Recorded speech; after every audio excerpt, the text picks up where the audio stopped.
प्रस्तुतकर्ता पतंजलि शरबत एवं fruit drink. प्रचंड गर्मी से अपने परिवार को बचाएं। प्रायोजक SBI बेस्ट है, सबको पता है। पतंजलि दंत कांति टूथपेस्ट, कंप्लीट ओरल हेल्थ का सच।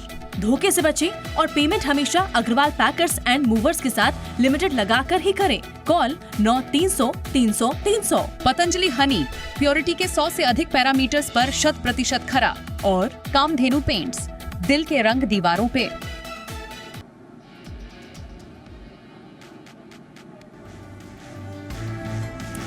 अमेरिकी प्रेसिडेंट ट्रंप का ऐलान, कहा चीन के साथ ट्रेड डील पर बनी सहमति। सोशल ट्रूथ पर लिखा, रेयर अर्थ की सप्लाई करेगा चीन। अमेरिका लगाएगा 55% टैरिफ, चीन 10% लगाएगा टैरिफ।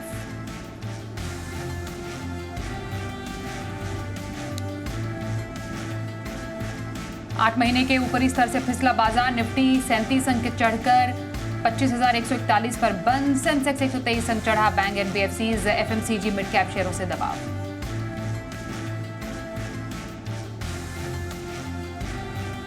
निफ्टी बैंक दिन की ऊंचाई से करीब 250 अंक फिसलकर 56,460 पर हुआ बंद। HDFC, Canara bank, bank of Baroda, PNB ने बनाया दबाव।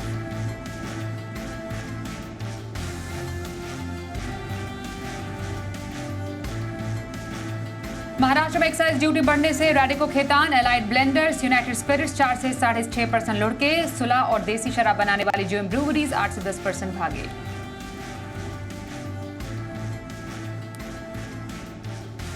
सेबी ने पेश किया यूपीआई मैकेनिज्म वैलिड और सेबी चेक टूल। निवेशकों को मिलेगा ट्रांजैक्शन का सुरक्षित विकल्प। पेमेंट से पहले जान पाएंगे खातों की वैधता। 1 अक्टूबर से काम करेगा यूपीआई पेमेंट मैकेनिज्म। जी बिजनेस की खबर पर मुहर।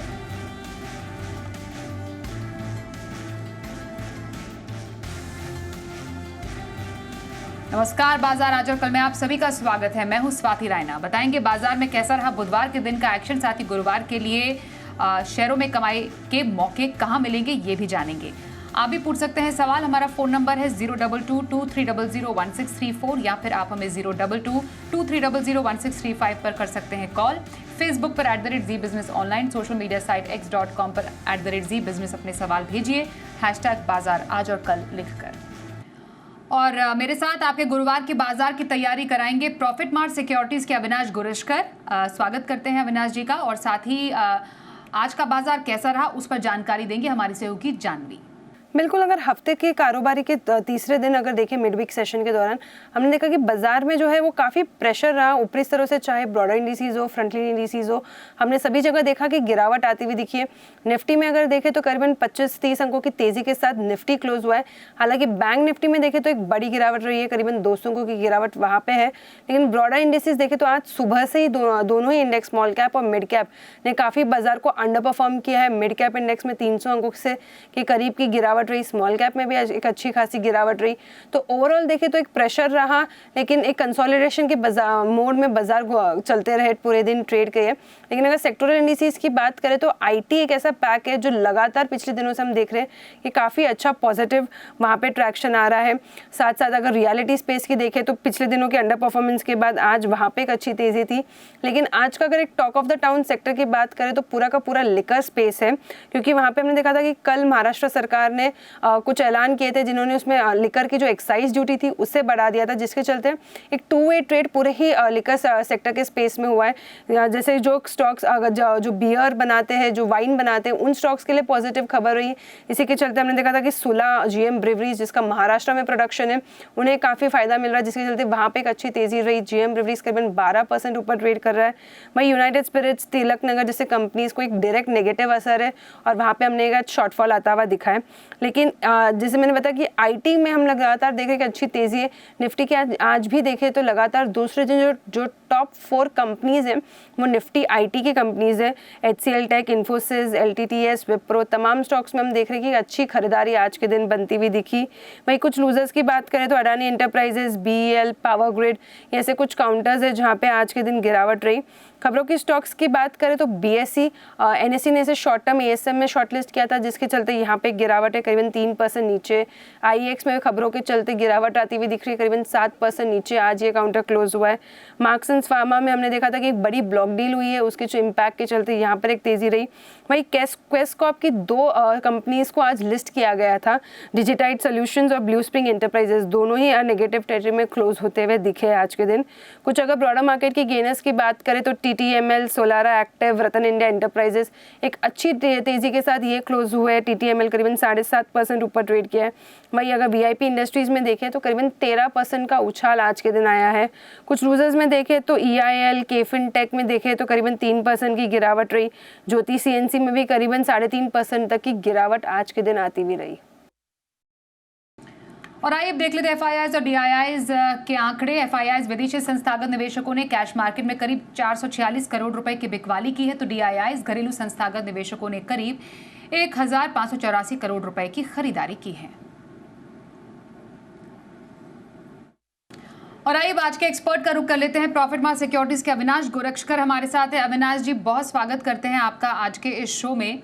तो क्या आप सम अप करें बाजार के आज के इस ट्रेड से? हालांकि FIIs की हल्की बिकवाली के आंकड़े अभी भी आ रहे हैं सामने, उसके आगे DIIs ने अच्छी खासी 1584 करोड़ रुपए की खरीदारी भी की है। ऐसे में अब क्या एक्सपेक्ट करें बाजार के मूवमेंट में?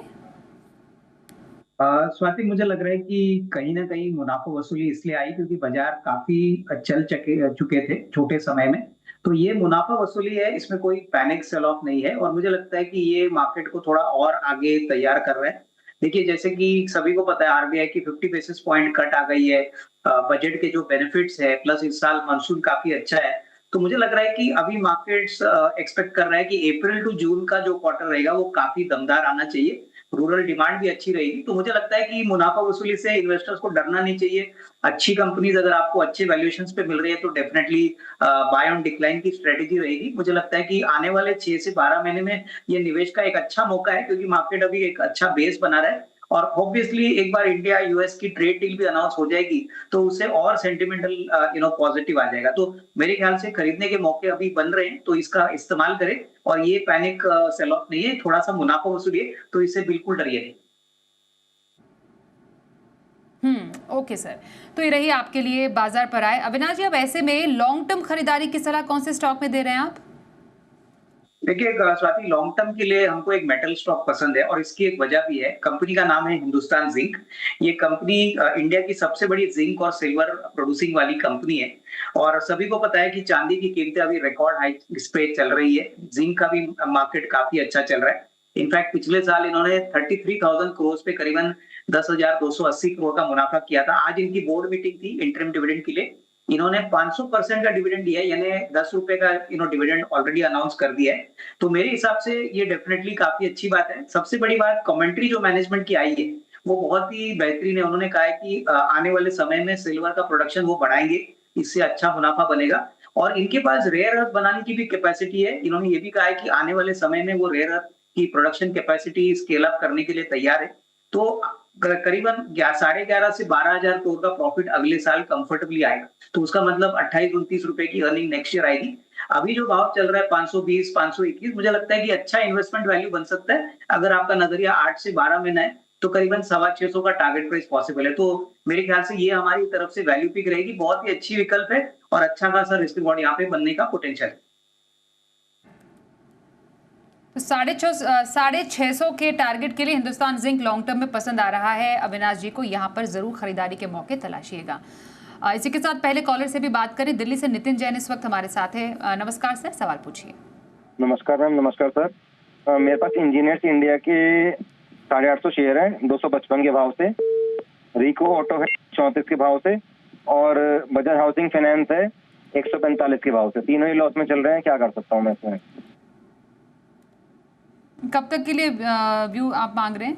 मैम मैं 1 साल से फंसा हूँ उसमें। जैसे मेरा कल प्रॉफिट आया भी था इंजीनियर्स इंडिया पे, तो पर वो माइनस होता चला गया, फिर आज और ज्यादा गिर गया। सर, EIL, रिको ऑटो, बजाज हाउसिंग फाइनेंस, कहाँ ज्यादा आपको कन्विक्शन नजर आ रहा है? नहीं, मेरे ख्याल से देखिए बजाज हाउसिंग फाइनेंस काफी बेहतरीन विकल्प लगता है क्योंकि अभी जो रेट कट हो गए हैं इसका सीधा बेनिफिट इनको मिलेगा। रेट कट कम होते हैं तो ऑब्वियसली जो ईएमआई होते हैं वो कम होते हैं, प्लस ओवरऑल वॉल्यूम ग्रोथ भी बढ़ेगा। मेरे ख्याल से अगर आपका नजरिया बजाज हाउसिंग फाइनेंस में करीबन 12 से 15 महीने का है, क्योंकि इसी समय में एक अच्छा रिस्क रिवॉर्ड आपको मिल सकता है, तो यहाँ पे पोजीशन होल्ड करिए। यहाँ पे शॉर्ट टर्म व्यू नहीं, बट कम से कम 12-15 महीने का व्यू आप रखते हो तो मुझे लगता है कि वापस इस स्टॉक में अच्छी तेजी बनेगी। करीबन 155-160 का फर्स्ट टारगेट बनेगा। रही बात आपकी दूसरे दो स्टॉक्स के ऊपर, ईआईएल, तो ईआईएल में डेफिनेटली देखो हाइड्रोकार्बन सेक्टर में काफी अच्छी कंपनी है, इसमें कोई डाउट नहीं कि ऑर्डर बुक भी अच्छी है, कंपनी अच्छे डिविडेंड्स भी देती है। तो यहाँ पे भी मेरे ख्याल से अगर 12 से 15 महीने का व्यू है तो निवेशित रहिए। शॉर्ट टर्म में स्टॉक शायद इतना ना बढ़े, बट लॉन्गर टर्म में जरूर एक अच्छी रिस्क रिवॉर्ड बन सकती है। और स्वाति, तीसरा स्टॉक कौन सा था इनका? हाँ, रिको ऑटो। सर इनके पास एक बजाज हाउसिंग फाइनेंस भी है। बजाज हाउसिंग फाइनेंस पे स्वाति मैंने अभी कमेंट दिया है, मेरे ख्याल से रिको ऑटो पे मैंने कमेंट दिया नहीं था। तो रिको ऑटो ज्यादातर टू व्हीलर सेक्टर को केटर करती है, और देखिए टू व्हीलर सेक्टर में हमने अभी देखा है कि वॉल्यूम ग्रोथ धीरे धीरे बढ़ रहा है, इनकी एक्सपोर्ट की भी अच्छी मार्केट बनी है। तो जिस प्रकार से इन्होंने 34 रुपए में इनको खरीदा है, मेरे ख्याल से यहाँ पे डेफिनेटली पोजीशन होल्ड करे, क्योंकि अच्छा पैसा बना है। बट अगर इनको थोड़ा सा मुनाफा वसूल भी करना है तो 15-20% जो उनकी होल्डिंग है वो बुक करें, और बैलेंस क्वांटिटी अगले 12-15 महीने के लिए होल्ड करें। यहाँ पे भी मुझे लगता है कि ऑटो सेक्टर को देखते हुए अच्छी खासी ग्रोथ आने की पॉसिबिलिटी है। ओके, ठीक है सर। अब अगले कॉलर की तरफ बढ़ते हैं। पीएम राणा जी इस वक्त हमारे साथ है, बताइए क्या सवाल है आपका? नमस्कार स्वाति जी, नमस्कार अविनाश जी। मेरे पास टाइटन के 3500 के भाव पे 525 शेयर है, डिवीज लैब के 6700 की खरीदी पे 200 शेयर है, और तीसरा आईओसी के 144 के भाव पे 14,625 शेयर है। पॉसिबल है तो शॉर्ट टर्म के लिए टारगेट बता दीजिए। ओके, कितना शॉर्ट टर्म सर? 1 महीने के लिए। सर हमें बहुत शॉर्ट टर्म टारगेट चाहिए, लेकिन टाइटन, डीवीज और आईओसी क्या ज्यादा पसंद आता है आपको सर? नहीं, मुझे लगता है कि देखिए शॉर्ट टर्म में अगर इनको रिस्क रिवॉर्ड चाहिए तो आईओसी में मुझे लगता है कि ज्यादा रिस्क रिवॉर्ड अच्छा रहेगा, क्योंकि देखिए ये क्रूड का एक प्ले है, और क्रूड की कीमतें अगर आने वाले दिनों में थोड़े से स्टेबल या कमजोर होते हैं तो उसका सीधा इम्पैक्ट इनके ग्रॉस रिफाइनिंग मार्जिन पे रहेगा। तो मुझे लगता है कि शॉर्ट टर्म की अगर बात करें तो अप्रैल टू जून का जो क्वार्टर है वो मेरे ख्याल से जुलाई में एक फर्स्ट या सेकंड वीक में जब आएगा तभी इनको एक अच्छा एग्जिट प्राइस मिल सकता है। तो ये एक अच्छा विकल्प है शॉर्ट टर्म के लिए, हालांकि मीडियम टर्म प्रोस्पेक्ट भी अच्छे हैं। अगर मैं टाइटन और दिवीज की बात करूं तो देखिए नियर टर्म में ऐसा कोई बड़ा ट्रिगर नहीं है, ये दोनों स्टॉक्स ब्लू चिप कंपनियां है, कंपाउंडिंग वाली कंपनी है, तो अनलेस इनमें कोई बड़ा अर्निंग ट्रिगर है या इवेंट ट्रिगर है तब तक स्टॉक एक छोटे रेंज में ही रहेंगे। तो टाइटन और दिवीज में अगर आपका नजरिया शॉर्ट टर्म है तो कोई भी उछाल में इनसे निकल जाइए, लेकिन आईओसी में आप पोजीशन होल्ड करिए। आईओसी में आपको एक अच्छा रिस्क रिवॉर्ड बन सकता है, होपफुली महीने 1.5 महीने में। ओके, तो ये रही आपके लिए तमाम स्टॉक्स पर राय अविनाश जी की तरफ से। एक सवाल हमारे पास कोटक बैंक पर सर आ रहा है। लखनऊ से देव कुमार जी ने सवाल पूछा है, 100 शेयर है इनकी, 2115 रुपए की इनकी खरीद है स्टॉक पर। Kotak bank sir, banking space से ये स्टॉक आपको कैसा लग रहा है? इस पर ये जानना चाह रहे हैं कि फिलहाल इन लेवल से ये बने रहें या फिर कुछ और एवरेज भी कर सकते हैं। हालांकि मुनाफा तो 3000 का है इनको, लेकिन आज कमजोरी, वीकनेस स्टॉक में देखी गई है।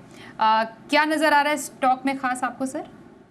नहीं, देखिए मुझे लगता है कि सारे बैंकिंग स्टॉक्स में थोड़ा सा एक मार्केट को फील है या चिंता है कि इनके जो नेट इंटरेस्ट मार्जिन है वो रेट कट के बाद कम हो जाएंगे। लेकिन आपको ये भी समझना है कि बैंकिंग सेक्टर को रेट कट करने के बाद बिजनेस भी ज्यादा मिलेगा। और कोटक बैंक की अगर हम बात करें तो नेट इंटरेस्ट मार्जिन की बात करें, एसेट क्वालिटी की बात करें, डिसबर्सल्स की बात करें तो काफी वेल एस्टेब्लिश्ड बैंक है। मुझे लगता है कि अगर इनका नजरिया कम से कम 12-15 महीना है तो जैसे जैसे इकोनॉमी में इंप्रूवमेंट आएंगे, ग्रोथ इकोनॉमी में देखने को मिलेगी, कोटक बैंक में भी एक अच्छा रिस्क रिवॉर्ड बन सकता है। तो मेरे ख्याल से इन प्राइसेस से बिल्कुल डरिए नहीं, कम से कम 12 से 15 महीने का व्यू लेके यहाँ पे पोजीशंस होल्ड करें। ओके, शेखर जी है अकोला से अगले कॉलर, उनसे भी बात कर लेते हैं। नमस्कार सर, आपका क्या सवाल है? मेरा 2 शेयर पे सवाल है। एक मेरा पीसी है 53 के रेट पे 100 शेयर, और दूसरा मेरा ग्रेविटा इंडिया है 2200 के रेट पे मेरे 150 शेयर। तो मेरा मिनिमम व्यू है 6 मंथ का मैम। 6 मंथ्स इनका व्यू है दोनों स्टॉक्स पर। सर एनटीपीसी ग्रेविटा इंडिया 6 महीने के लिए ज़्यादा अच्छा क्या लग रहा है आपको? नहीं, मुझे लग रहा है कि देखिए एनटीपीसी और ग्रेविटा दोनों शेयर्स में लॉन्ग टर्म प्रोस्पेक्ट्स तो अच्छे हैं, लेकिन जो प्राइस पे इन्होंने ग्रेविटा लिया है वो थोड़ा सा ऊपरी लेवल पे है। मुझे लगता है कि अगर ये नजरिया थोड़ा सा बढ़ाते हैं तो ग्रेविटा में आपको एक अच्छा रिस्क रिवॉर्ड बन सकता है, क्योंकि ज्यादातर ये मेटल रिसाइकलिंग स्पेस में है। कंपनी बहुत वेल एस्टेब्लिश्ड है, बहुत ही अच्छे नंबर्स जनरेट कर रही है। तो यहाँ पे कम से कम 6 to 12 मंथ्स का नजरिया रखें। और दूसरा शेयर जो इनका है, जो पावर जनरेटिंग वाली कंपनी है, देखिए ऐसी कंपनीज में आपको शॉर्ट टर्म में नहीं लॉन्ग टर्म में ही निवेश करना है, क्योंकि इनके जो पैरामीटर्स होते हैं, इनका जो बिजनेस है वो शॉर्ट टर्म में 1 या 2 क्वार्टर में आपको रिफ्लेक्ट नहीं होगा। तो एनटीपीसी में अगर आपका नजरिया है तो 1.5-2 साल रखिए। अगर आप 1.5-2 साल निवेशित नहीं रहना चाहते तो यहाँ पे पोजीशन हल्का करके इससे निकल जाइए, लेकिन ग्रेविटा में पोजीशन 6 to 12 मंथ रखे, अच्छा खासा मुनाफा बनने का पॉसिबिलिटी है। जी सर, हरियाणा से जगदीश जी से भी बात कर लें आप। नमस्कार, आपका क्या सवाल है? नमस्ते मैडम। मैडम मेरा बस आंध्रा शुगर के 18,000 शेयर हैं और 88 रुपए का एवरेज प्राइस है। ओके, कितने टाइम के लिए? 2 महीने के लिए। अच्छा सर, 18,000 शेयर है, 88 पे इन्होंने लिया है, नुकसान में काफ़ी ज़्यादा है। 2 महीने में क्या लग रहा है सर आंध्रा शुगर? वैसे भी काफ़ी वॉलेटाइल स्पेस रहता है ये।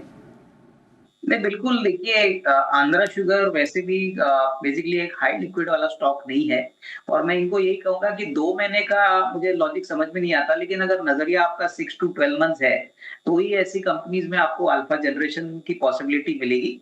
मोस्ट इंपॉर्टेंटली देखिए, शुगर कंपनीज में एक तो एथेनॉल का ट्रिगर है, प्लस शुगर के प्राइसेस है। मुझे लगता है कि ईयर एंड सितंबर होता है शुगर कंपनीज के लिए, तो ये बात ध्यान में रखिए कि कम से कम एटलीस्ट 2 या 3 क्वार्टर यहाँ पे निवेशित रहना इंपॉर्टेंट है, क्योंकि कंपनी वेल मैनेज्ड है, अच्छी है, लेकिन टाइम फ्रेम इनका जो 2 महीना है वो बहुत ही शॉर्ट है। तो कम से कम 6 से 8 महीने का अगर विचार है निवेश का, अगर होल्ड कर सकते हैं तो डेफिनेटली एक अच्छा रिस्क रिवॉर्ड बन सकता है। बिल्कुल सर। कोलकाता से राजू जी से भी बात कर लेते हैं। नमस्कार, आपका क्या सवाल है? जी मैम, मेरा सवाल संसेरा इंजीनियरिंग और प्रताप स्नैक्स का है। दोनों पे शॉर्ट टर्म टारगेट क्या हो सकता है? संसेरा, ओके सर, संसेरा और Pratap snacks short to medium term के लिए कैसे लग रहे हैं आपको? टारगेट क्या हो सकते हैं? नहीं, देखिए शॉर्ट टर्म में तो कहना मुश्किल है, लेकिन फिर भी अगर चुनना है इन दोनों कंपनीज में तो संसेरा इंजीनियरिंग एक अच्छा विकल्प हो सकता है, क्योंकि देखिए ये not only auto sector but defence sector के लिए भी केटर करती है, इलेक्ट्रिक व्हीकल के लिए भी केटर करती है। तो यहाँ पे अनुमान है कि अप्रैल टू जून का क्वार्टर काफी स्ट्रॉन्ग और दमदार आएगा। तो डेफिनेटली यहाँ पे आपको 1370-75 का जो रेट चल रहा है, आपको मान के चलना चाहिए कि थोड़ा सा 1400 या 1425 ये एक short term price range possible लग रहा है। मुझे लगता है कि यही एक शेयर है जो आपको शॉर्ट टर्म में अच्छा रिस्क रिवॉर्ड दे सकता है। दूसरा शेयर जो इनके पास है, मेरे ख्याल से यहाँ पे निवेश अगर करना है तो कम से कम 12-15 महीने का टाइम फ्रेम रखना बहुत जरूरी है, क्योंकि प्रताप स्नैक्स में नंबर जो आए थे वो इतने उत्साह नहीं थे, और कंपटीशन भी चिप मार्केट में पोटैटो चिप्स मार्केट में काफी बड़ा है। तो यहाँ पे लंबा निवेश का विचार है तो ही होल्ड करिए। शॉर्ट टर्म में कोई बड़ी अपसाइड एक्सपेक्ट करना यहाँ पे डिफिकल्ट है। मकसूद जी है राजस्थान से, उनसे भी बात कर लेते हैं अब। नमस्कार सर, आपका क्या सवाल है? जय हिंद मैम। जय हिंद सर। जी सर, पूछिए। मैम पहले तो एक शिकायत है जी पूछिए बिजनेस सर। से। मैम पहले तो एक शिकायत है जी बिजनेस से।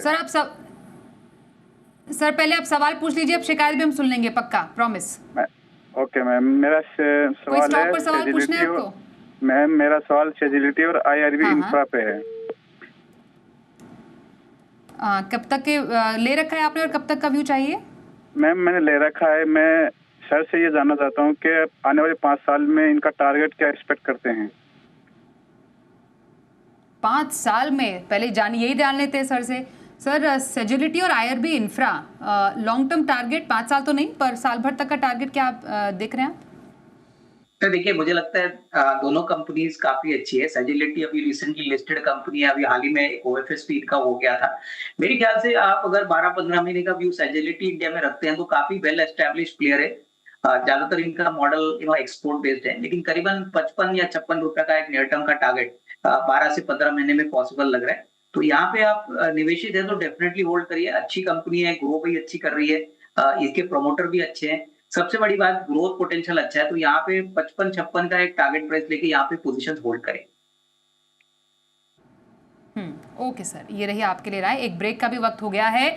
आगे एसएमसी ग्लोबल के नितिन मुरारका से हम जानेंगे कल के लिए ऑप्शन कॉल्स।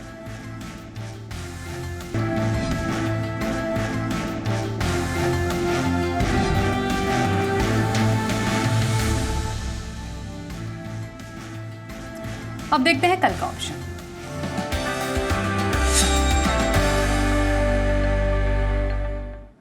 एसएमसी ग्लोबल के नितिन मुरारका से अब बात करें। नितिन जी, स्वागत करते हैं सर। ऑप्शन स्ट्रैटेजी क्या रहेगी? देखिए, कल हम फोकस करेंगे नेक्स्ट वीक की 25,300 की कॉल ऑप्शन पे, जो बंद हुई है 117 के आसपास। और अगर आपको 110 से 115 इसी रेंज के आसपास कहीं भी मिलती है तो खरीद सकते हैं। स्टॉप लॉस बनेगा 85 का और टारगेट करीब ऊपर बन सकते हैं 160 से 170 के। आज भी मार्केट ओवरऑल पॉजिटिव बंद हुई है, बट ओवरऑल डेटा जो बन रहा है वो ओवरऑल पॉजिटिव साइड में है। मुझे लग रहा है कल जो वीकली एक्सपायरी है वो पॉजिटिव नोट पे होनी चाहिए, तो हम 25,300 जो अगले वीक की कॉल ऑप्शन है उस पर बेट करेंगे, जिसका टारगेट 165-170 होगा, स्टॉप लॉस 85 होगा। बाइंग आपको 115-120 की रेंज में आप खरीद सकते हैं। तो ये रही आपके लिए नेक्स्ट वीक की 25,300 की कॉल ऑप्शन में खरीदारी की सर। 110-115 पर मिले तो खरीदिए, स्टॉप लॉस 85 और टारगेट 165 का पहला, 170 का दूसरा लगाने की सलाह। धन्यवाद करेंगे नितिन जी स्ट्रैटेजी के लिए। और पोजिशनल व्यू अविनाश जी अब आपसे जानेंगे कहां पर रखने की रहेगी सलाह। बेसिकली देखिए, पोजिशनल व्यू हमको भारत इलेक्ट्रॉनिक्स में लेना है। भारत इलेक्ट्रॉनिक्स मुझे लगता है काफी अच्छा विकल्प है। करंट प्राइस 392 है। हमको लगता है कि अगर 10-12 दिन की बात करें तो कम से कम 410 का टारगेट प्राइस आपको मिल सकता है, और यहाँ पे 383 का एक स्टॉप लॉस रखिए। हालांकि देखिए, हाँ, ऑडियो क्लियर है? जी सर। तो बीईएल आपने कहा पोजिशनल खरीदारी की सलाह, 410 का रहेगा टारगेट और 383 के स्टॉप लॉस के साथ यहां पर की जा सकती है खरीदारी। यह है पोजिशनल व्यू हमारे आज के एक्सपर्ट अविनाश जी की तरफ से। Thank you so much sir, हमारे साथ इस कार्यक्रम में आज आप शामिल हुए। एक ब्रेक का भी वक्त हो गया है, पर खबरें आगे भी जारी रहेंगी। देखते रहिए जी बिजनेस।